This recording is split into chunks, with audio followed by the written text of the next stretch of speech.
আসসালামু আলাইকুম ওয়া রাহমাতুল্লাহ। সবাই ভালো আছেন তো?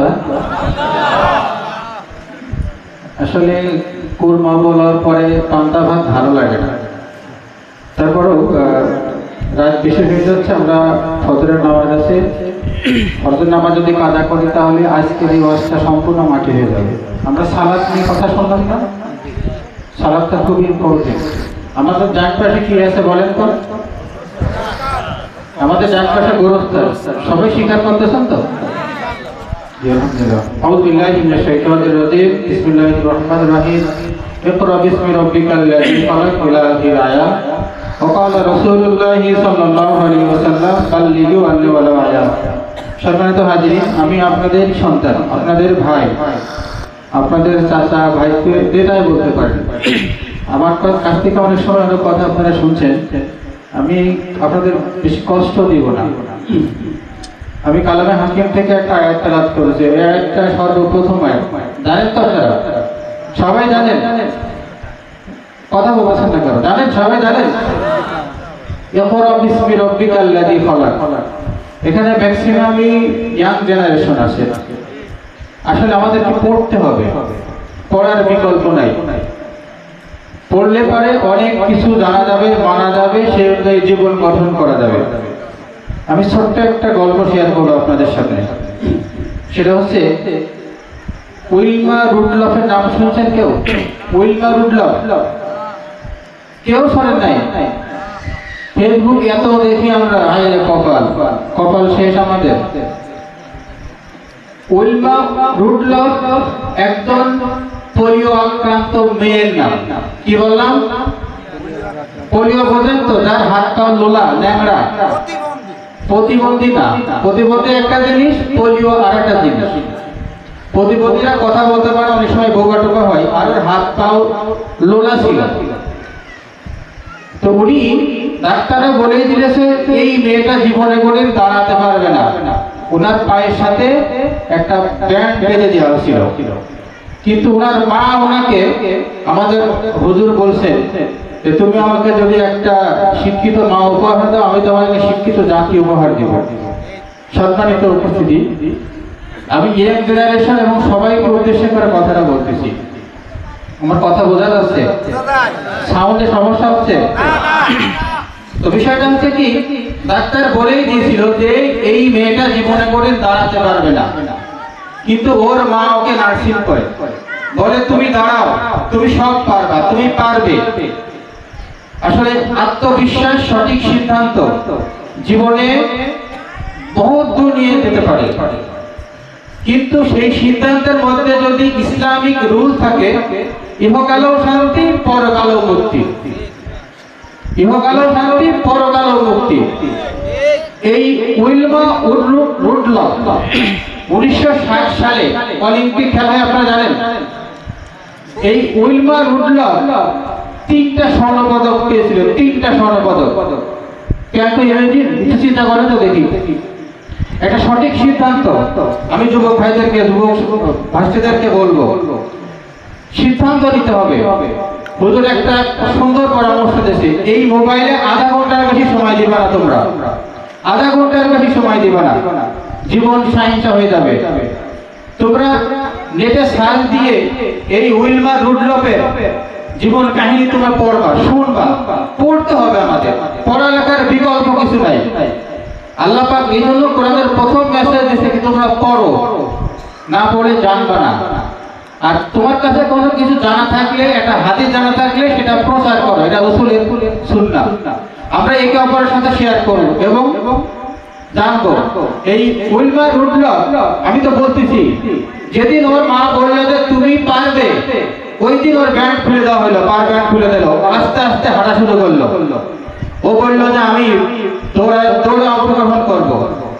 এক পর্যায়ে সে অলিম্পিকে চান্স পেল এবং 1960 সালে অলিম্পিকে 3টি স্বর্ণপদক জিতে দ্রুততম মানবিক কাদায় নাম লেখাইল।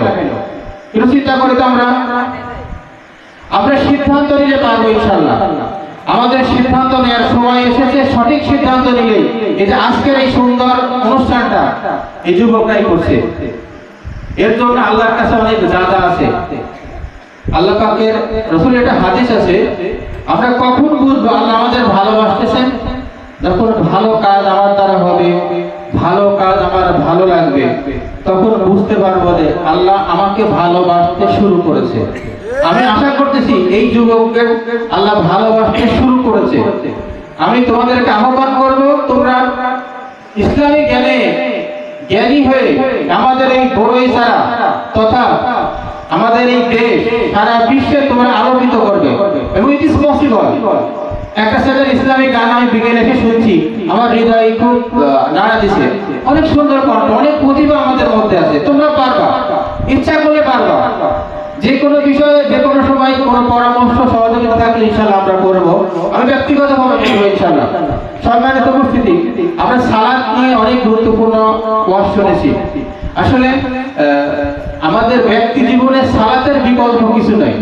আমরা সবাই মুসলিম বলে দাবি করি, কিন্তু সালাত না পড়লে কাল কিয়ামতের ময়দানে কিন্তু পার পাবো না। আমি মনে করেন কলমা পড়লাম, পাসপোর্টটা পেলাম, এবার আরো আনুষঙ্গিক যে কাজ বহির্বিশ্বে দেওয়ার জন্য, এর মধ্যে অন্যতম একটা কাজ হচ্ছে সালাত। যেমন পাসপোর্ট পর ভিসা করতে হয়, আমরা ধরে নিই এটা হচ্ছে ভিসা। ভিসা না করলে আপনি বহির্বিশ্বে যেতে পারবেন না।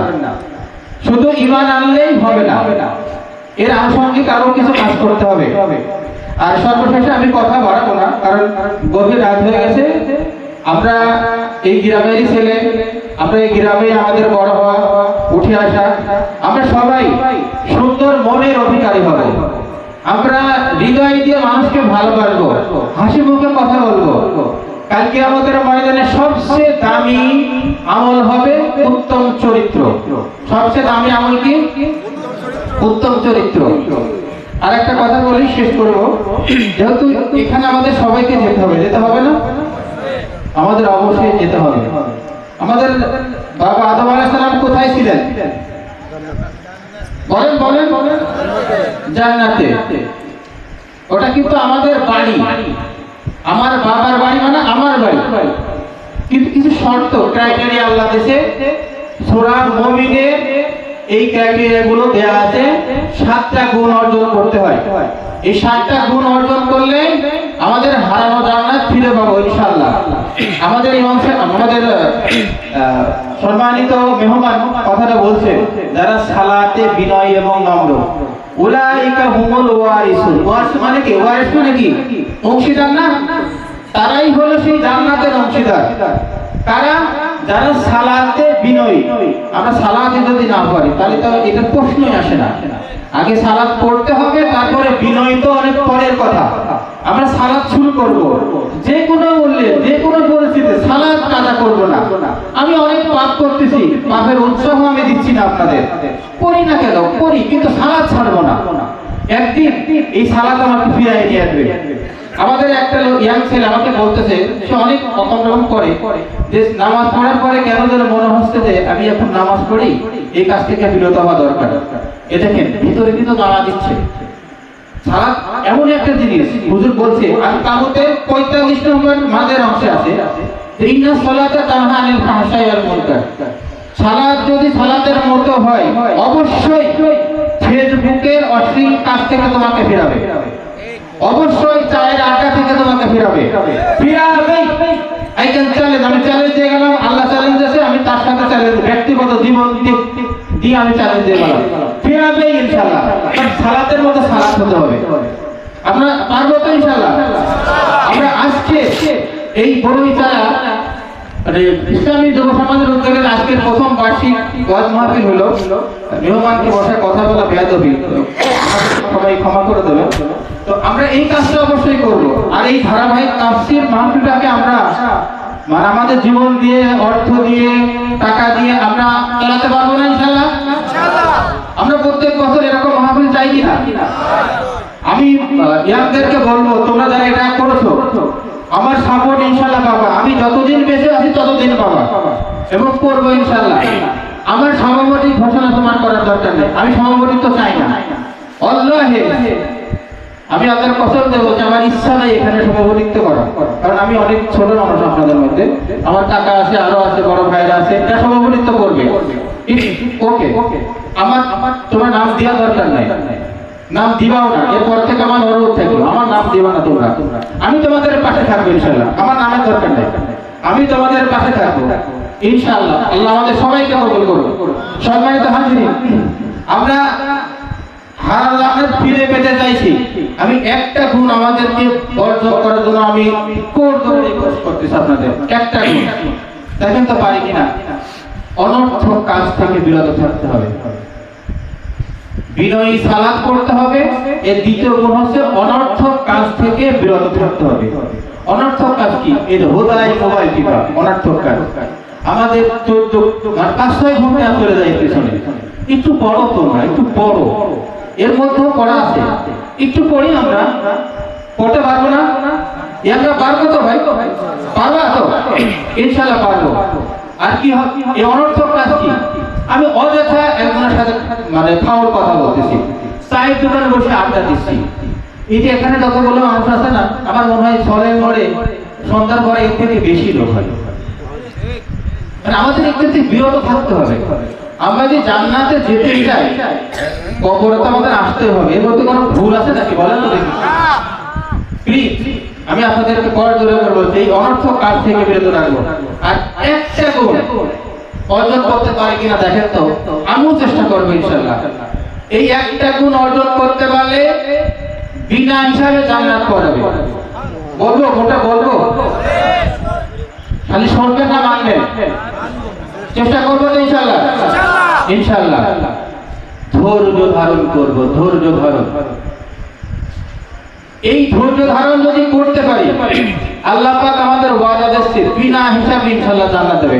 তবে ঈমান তো শর্ত, ধৈর্য ওই ঈমানদার না হলে ধৈর্য ধারণ করাও যায় না। আমরা সব ক্ষেত্রে, প্রতিটা ক্ষেত্রে কথার কথা জটিল একটা পরিস্থিতির মধ্যে আমি ধৈর্য তখনই ইন্না লিল্লাহি বলে আল্লাহর কাছে সারেন্ডার করব, এটা ধৈর্য। অনেক কিছু করার পর যখন আমি আর পারলাম না, যা আল্লাহর রাস্তে আল্লাহ যা করে করুন, এটা ধৈর্য না।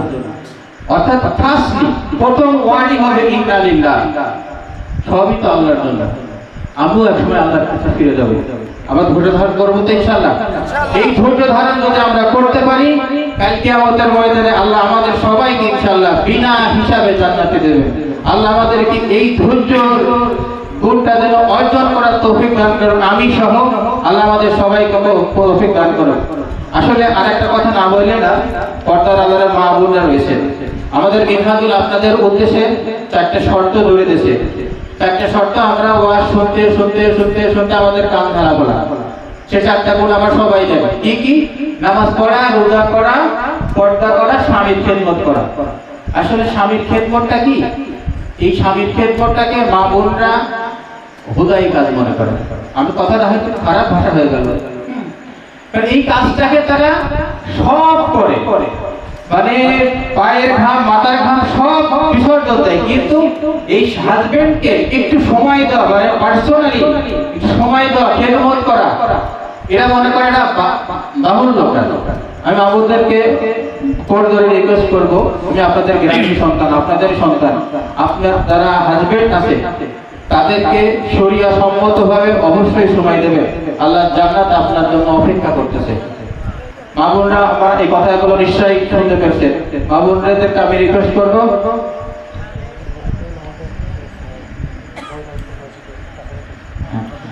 আর আমাদের মসজিদের পাঠাগারে কিছু বই আছে, আমরা সবাই সেখান থেকে বই সংগ্রহ করে আমরা স্টাডি করবো। সবাই ছেলে মেয়ে সবাই পারবে ইনশাআল্লাহ, এখানে অবাধ সুযোগ আছে। আমরা প্রত্যেকেই এখানে আসবো, আমরা যেন এখানে আসার জন্য যা যা দরকার আমরা সবগুলো ম্যানেজ করে যেন এখানে আসতে পারি। আল্লাহ আমাদের সবাইকে কবুল করুক, আজকের এই মাহফিলকে কবুল করুক।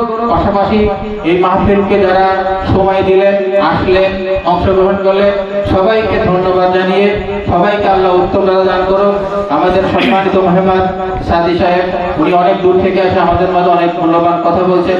আমরা আমাদের গ্রামবাসীর পক্ষ থেকে, আমাদের সবার পক্ষ থেকে তাকে আন্তরিক মোবারকবাদ জানাচ্ছি। সেই সাথে আমরা যারা সবাই আছি, আল্লাহ আমাদের সবাইকে কবুল করুক। আল্লাহুম্মা আমিন। আসসালামু আলাইকুম ওয়া রাহমাতুল্লাহ।